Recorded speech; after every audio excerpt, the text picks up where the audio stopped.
Living in the desert is the most difficult and challenging, as the harsh environment is extremely hot, and food and water are scarce here. Nevertheless, a variety of animals live here. Sahara is the largest and most dangerous desert in the world, where it is too difficult to find a single drop of water, and crossing the Sahara without any luggage or equipment is more challenging and almost impossible. Today's movie shows how a cobra crossed the entire deadly Sahara without any equipment, just to retrieve his love and affection.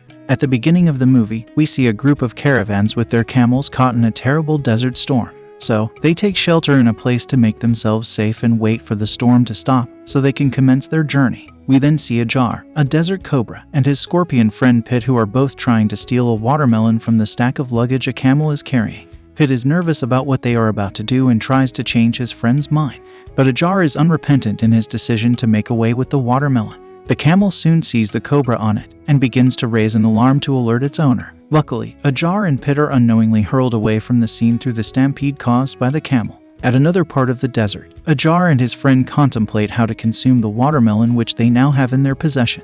They are soon interrupted by the arrival of a big snake who bullies them and demands that they hand the fruit over to him. Pit, who is petrified, currently stings himself and falls into a deep sleep, as it is known that the venom in a scorpion sting has the power to render one unconscious. Ajar does his best to stand up for himself and make sure that the big snake doesn't gain possession of his watermelon.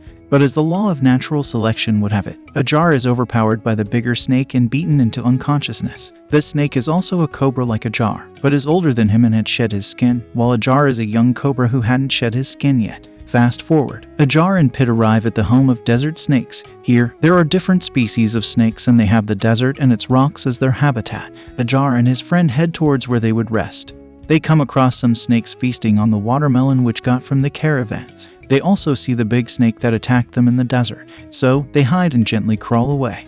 Unfortunately, those snakes see them and they start bullying again. Some other snakes shoot venom at Ajar and Pit, who run for cover. After a while, they head to the top of a rock, away from the rest of the clan and completely safe from the bullies. Ajar tells Pit how displeased he is about the treatment he receives from the clan, and he tells his friend about his intention to leave for another place to start his life. Pit asks his friend about where he intends to move to, and while Ajar gestures towards the oasis, Pit dissuades his friends from that idea. The oasis is a fertile land in the desert and has the snakes who inhabit it, and no reptile that belongs there is allowed to leave towards the desert. There is a boundary separating the oasis from the desert. Therefore, no desert reptile or animal is allowed to enter the oasis. The snakes are categorized into the green snakes and the dusties. The green snakes belong to the beautiful oasis, while the dusties belong in the desert. Green snakes think desert snakes are scary and evil. They ban desert snakes from coming here. During their conversation, Ajar notices a female green snake sliding out of the oasis and attempting to cross the border. He's captured by her beauty and how gracefully she crawls across the ground.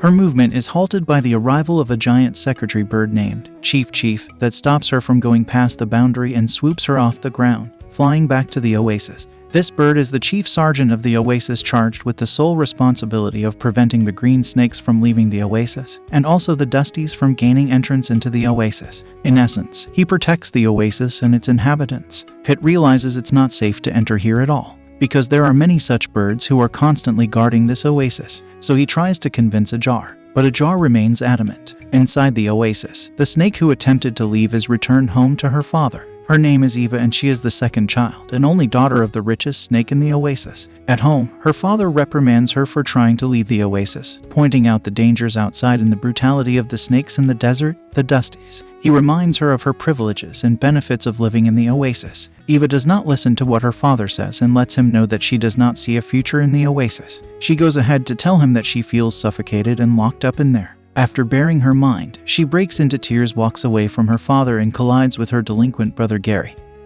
who jokes about her. Gary is the firstborn and son of Eva's father and also her elder brother. Eva is outside laying under the sun and deep in thought about her predicament.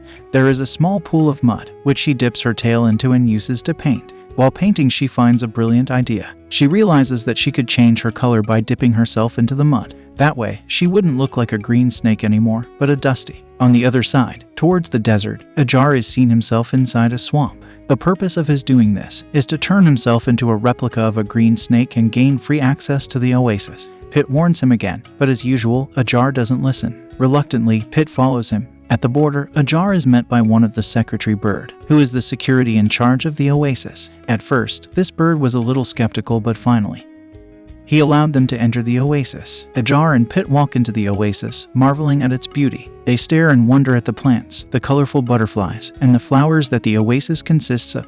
While moving around, they see the most beautiful fountain of water that flows into the river. In the oasis, everything looks, feels, and smells different. Suddenly, they are jolted by a sound above them. They glance and see a group of oasis officers flying and raising alarm about the presence of a dusty. Pit is scared and runs into a bush. Ajar follows him and tells him that they aren't the ones the birds are looking for. But Pit wouldn't listen. He runs for his life. Inside the bush, Ajar searches for his friend, and he comes across a brown-looking snake. He is surprised to see a dusty in the oasis. Ajar doesn't know that the brown-looking snake is Eva, because she had changed her color just like Ajar did. Unfortunately, the birds saw her and are searching for her, thinking she's a dusty. Inside the bush, they are attacked by a farmer, so they run for their lives. They soon escape from him and find themselves at the edge of a cliff that has a river below it. The birds are already hot on their tail, so Eva grabs Ajar and throws them into the river. Unfortunately, Ajar cannot swim, so Eva assists him with the birds still attacking them in the river. Soon, Ajar drowns and Eva revives him by sharing air with him through her mouth. Still in the water, the paintings on both their skins get cleaned off and their true identities are revealed to each other. Ajar recognizes her as the green snake he saw and got attracted to earlier. They exchange pleasantries and their names as they swim ashore. Ajar tells Eva that he disguised himself so he could live in the oasis, while she shares with him that she planned to leave. They are safe from the birds and are in a nice discussion when Pit finally joins them. Eva, now seeing the gate of freedom she has always wished for, crawls out of hiding to begin her journey, asking Ajar to come with her. As she heads out, her head is caught in a stick belonging to a man. This man's name is Omar, and he is a Snake-Charmar and Skinner. He has the power to charm and hypnotize snakes with his magical flute, and he uses snake for entertainment purposes. Omar captures Eva and places her in a basket tied to his camel, heading away from the oasis. Ajar sees this and tries to rescue her, but his effort is fruitless. And soon, he is sighted by the officer birds, who swoop him and take fly away with him. Ajar and Pit are interrogated by the chief sergeant and told that they will be killed for trespassing. As their execution is about to happen, Gary, Eva's brother, appears from nowhere. Ajar immediately utilizes the opportunity and gets a hold of him and threatens to kill Gary if the sergeants don't let him and Pit go scot-free. They are allowed to go, so they take a bird along with them for easy transport. Ajar, Pit, and Gary leave on the back of the bird to find Eva, on the other in the custody of the Snake-Charmar. Eva meets other snakes who work for him. They are dancers who are used for entertainment by Omar. She meets Rita, the oldest, and their trainer, the coral snake twins Lily Bell and Lulu Bell, a white snake, Pietra, the prima ballerina of the cast, and George, who flirts with Eva. Ajar, Pit, and Gary all fly away from the oasis and many miles across the Sahara. At sunset, the bird gets sleepy and as a result of fatigue crashes to the ground, dozing off. Ajar and the other passengers find themselves on the desert sand, and all attempts to wake the bird up prove futile, so they decide to continue their journey themselves. It is dark in the desert, and Ajar and his crew attempt to pass through the rocks in the desert because they are a faster route to cover the distance. They are confused because they find themselves in a maze and decide to use the location of the star to get the guidance, so they would be able to move in the right direction. Gary seems to be a pain in the ass for them. He is talkative, insulting, and proud. He tries to find his way around the rocks and gets trapped in a hole. Gary shouts for help, making Ajar and Pit run towards the sound of his voice, not knowing that there is a hole. So they too fall into the same hole. Inside the hole, they try to find their way out by following the smaller holes that serve as a pathway. At the fore end of the desert, Omar's crew rests for the night, and the snakes are brought out to display and entertain his guests. Eva isn't with them, so she sets out to escape. Rita warns her that if she is caught, she would be killed and her skin used for a belt. Regardless, Eva crawls out of the basket and attempts to make her way away from Omar since he was distracted. As soon as she comes out, she sees Omar playing his magic flute. Unfortunately, Omar's charm gets a hold of her and she is hypnotized. Eva starts to dance alongside the other snakes, who are surprised by how good she is at dancing. Ajar and his mates, after crawling around the paths in the rock, arrive at a cave. In this cave, they find light-emitting insects who Ajar asks for help. He asks them for directions to find the camel tracks, so he could trace them toward Eva, and the insects give him some sort of direction. Actually, these insects cheat them. They try to capture them for dinner and attack them with some sort of sticky substance. Eventually, Ajar finds the end of the tunnel, and everyone manages to get out of the horrible cave. Outside the cave, they finally see the camel tracks that they have been looking for. Far ahead is a large amount of land covered by the desert. and the journey poses to be a very difficult one. Gary tries to dissuade Ajar from them embarking on the next phase of the quest. He tells him that Eva, his sister, has probably been eaten by wild animals. Pitt agrees with him and tries to make Ajar change his mind. But Ajar, already consumed by the love he has for Eva, refuses to turn back. Together, they embark on the journey across the desert, following the camel tracks for days and nights. Eva, on the other hand, is unable to fight against Omar's powers and has lost hope of finding her. Reluctantly, she joins the rest of the snakes to practice and prepare herself to dance anytime he wants. Ajar and his friends are already worn out as a result of the journey. They have traveled for days and nights without food and water, and they are famished. Along the way, a glimmer of hope shines for them as they see some humans in the desert. They are couples who are touring across the Sahara. They have a vehicle with a driver, and they also have food and water. Ajar, Pitt, and Gary silently find their way into the vehicle. Soon, the vehicle starts, and they all drive toward their destination. But after a while, when unconscious Gary goes to get a flower in the vehicle, the driver notices the presence of the snakes in the truck, and this makes the passengers get scared and very uneasy. He finally gets a hold of them and flings them outside the window into the desert. Once again, Ajar and Gary are in the desert, but Pitt is in the car as it drives far away from them. Ajar is very upset and confronts Gary about his bad character. This results in a little fight between both snakes, after which they continue on their journey. On the other hand, snakes were practicing dance inside the camel's basket, and Eva learns that some snakes have been captives under Omar for so many years. This knowledge makes her come face to face with the fact that no one is indeed coming to save her. Pietra, who has been jealous of how Eva has taken her spot and also how George flirts with her. Jealous Pietra advises Eva to escape, so that she regains her own position. But Eva doesn't understand Pietra's tricks. When Eva comes out of the basket, the camels are scared by the snake. Snake-Charmar notices this and grabs Eva. Seeing the old man busy with Eva, Pietra also tries to escape.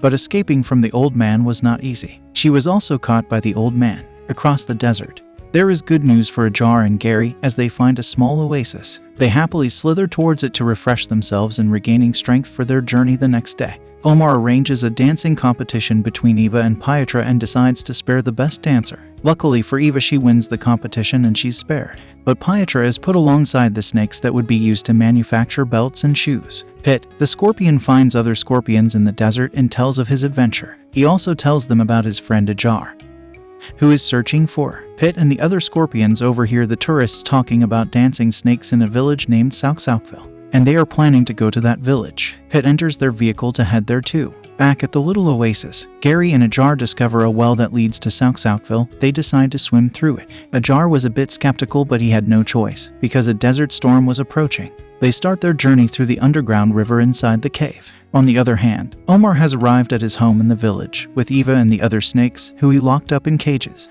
Ajar and Gary arrived in Southville through the other end of the well. Then they seize a painting of Omar on the wall of a house. They realize that this is Snake-Charmar's house, and they head quickly to Omar's house to rescue Eva. They gain access to the house through the rooftop, and Ajar sees Eva in an intimate position with George. So, Ajar gets jealous and disappointed, but through some encouraging words from Gary, he then begins to loosen the screws on the ceiling fan, causing the fan to fall onto the glass case. As a result, the trapped snakes start escaping. Omar sees this and reaches for his charming flute to hypnotize them. Ajar realizes that the Snake-Charmar has no power without his magic flute. So, Ajar reaches the flute before the Snake-Charmar and runs away with the magic flute. Outside the house, with a fiery storm raging, Omar chases Ajar to get back his flute. Ajar does his best to evade the Snake-Charmar and also protect himself. They run across houses and roofs in the village while the storm was still blowing hard. And in the middle of the tussle, the flute breaks into half, and this gets Omar very furious. His furiousness makes him lose balance and he falls. He reaches out to grab Ajar's tail so he wouldn't fall,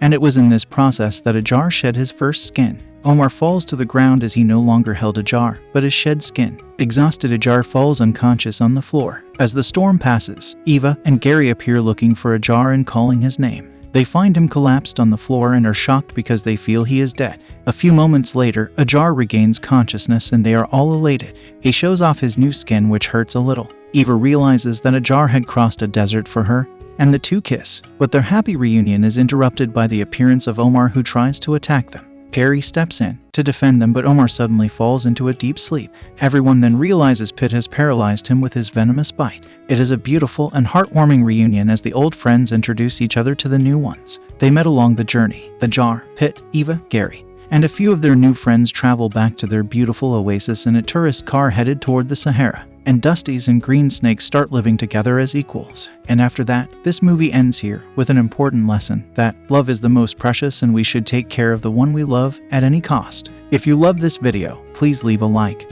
and subscribe to this channel.